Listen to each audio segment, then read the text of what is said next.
Hi, I'm Seamless, and today is Friday, which means it's time for a new How to Bass. And today I'll show you how to make this sound.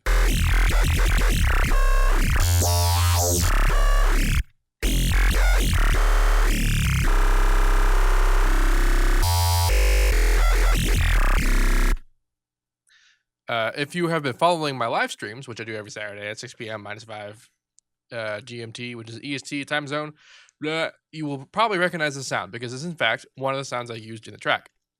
And I used one of the newer techniques that I have learned using FM, and this is the quote unquote reverse FM technique, which I actually did talk about 2 How to Basses ago, 54, 56, I forget, but I called it reverse FM.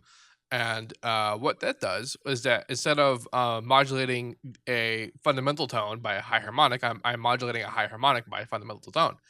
And I like that. I thought that was cool. I tried to make a sound using it. It didn't really work out so well. I kind of still wanted to have the fundamental tone variety. So I decided, why not both?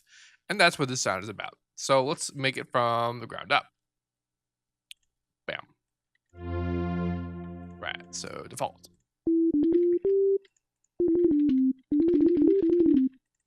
I have it turned down a little bit so that we don't kill your ears and you can still hear me talk. This is a problem I have.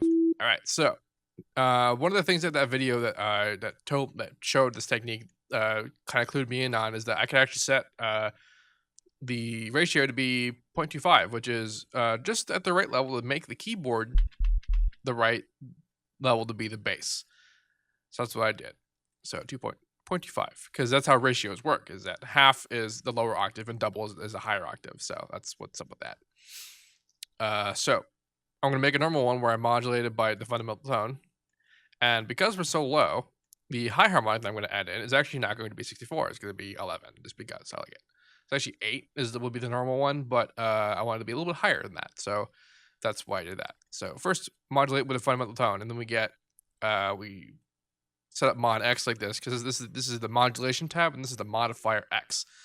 And then this modifier X means that the knob movement is 1-to-1 with the increase of modulation into this operator, which is operator 1, which is the output operator set by this knob over here. And that's what we get. Let's put you somewhere in useful. I'm going to change this to a triangle. Turn off smoothing. And then I'm going to introduce a high harmonic as a triangle. And there's that sound. Right up here is about what I usually talk about with terms of FM stuff and the basics about how and why this works. I covered in How to Bass 6. I also covered how to do this in FM8 and How to Bass 50. So if those are things you are interested in, head to those videos. I have a How to Bass playlist in my channel which has all of the videos. So that's an easy way to find the older ones. So now, like we said, the reverse FM is about modulating the high harmonic by a fundamental. So I decided I would do this, and then I would also output the high harmonic as a separate out, and then I would modulate that by an individual fundamental tone, like so. Oops. And then we get that. So what I did here is I had the same control. Now the thing about the reverse FM is that getting the modulation to a point which sounded natural to us actually was the opposite setting up for the mod X setting. So now we have that. So now we're basically halfway there.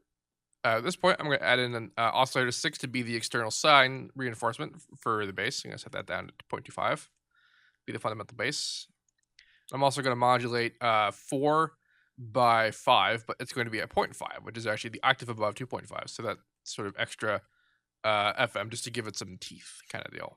I'm going to dick around with the oscillator phase and whatever and some stuff. Like, this is just what I did in the original, just for fun. I'm going to make sure these are actually triangles because I just noticed a difference in triangle shape.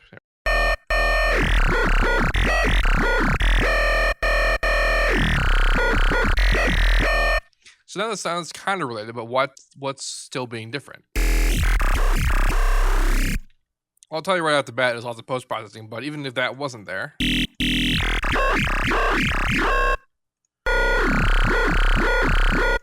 what's different? Well, in this other one, I actually decided to mess with the pitch modulation of the high harmonic. And why is that? Well, the high harmonic, its pitch determines the sort of formant depth of the sound. So I figured, well, why not modulate that and see what happens? And it made this kind of weird graph, just kind of to taste as I was doing it. So over here, we go to the pitch tab, and then right off the bat, we're on the mod X parameter modifier because it's where we were. It was something similar like that, right?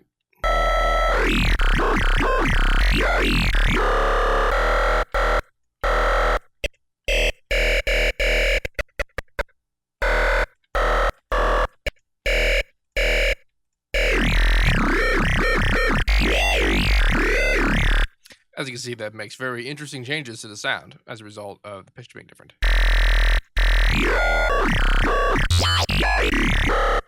So that's basically the setup for the actual patch. But what's going on in post? Let's look at the original. Well, first thing that's happening is that there's a wave shaper.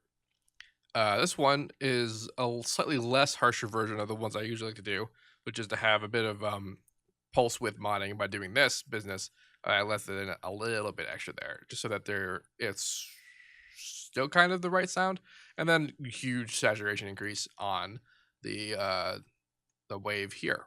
And of course, the pre is increasing a little bit, so there's actually a lot of saturation going on.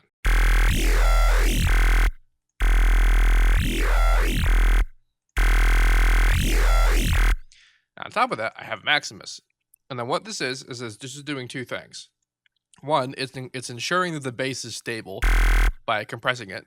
And that's the only smooth compression going on in this whole thing. There's a bit of mid and high increase in sound, but then on the master, there's not actually compression, there's just soft saturation. This is actually basically another layer of distortion on the sound, but it's slight. It's not quite as harsh as the wave shaper is, but it's still very distorty.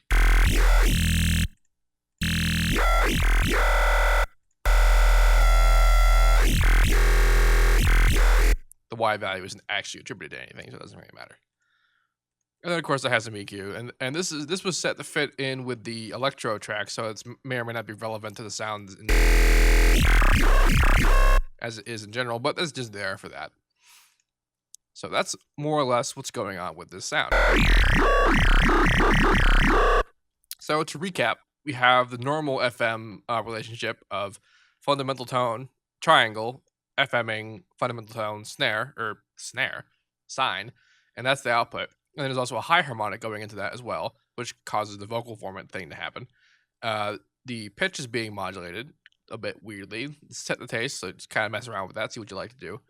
And on top of that, the high harmonic is actually being output at the same time and being FM'd by a fundamental tone, which actually makes it sound like it's a fundamental tone, despite being a higher note. It doesn't actually matter what note it is. This is something I covered in the last one, the last FM related how to bass.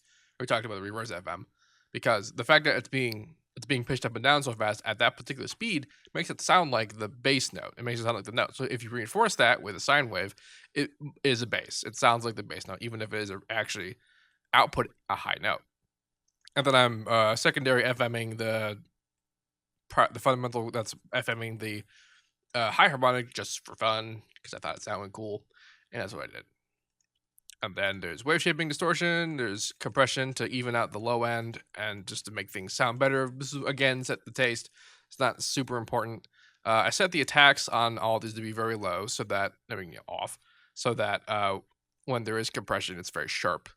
And again, to add the kind of crunchiness to the sound, the distortion that I like. And then, of course, on the master, there's just plain old distortion.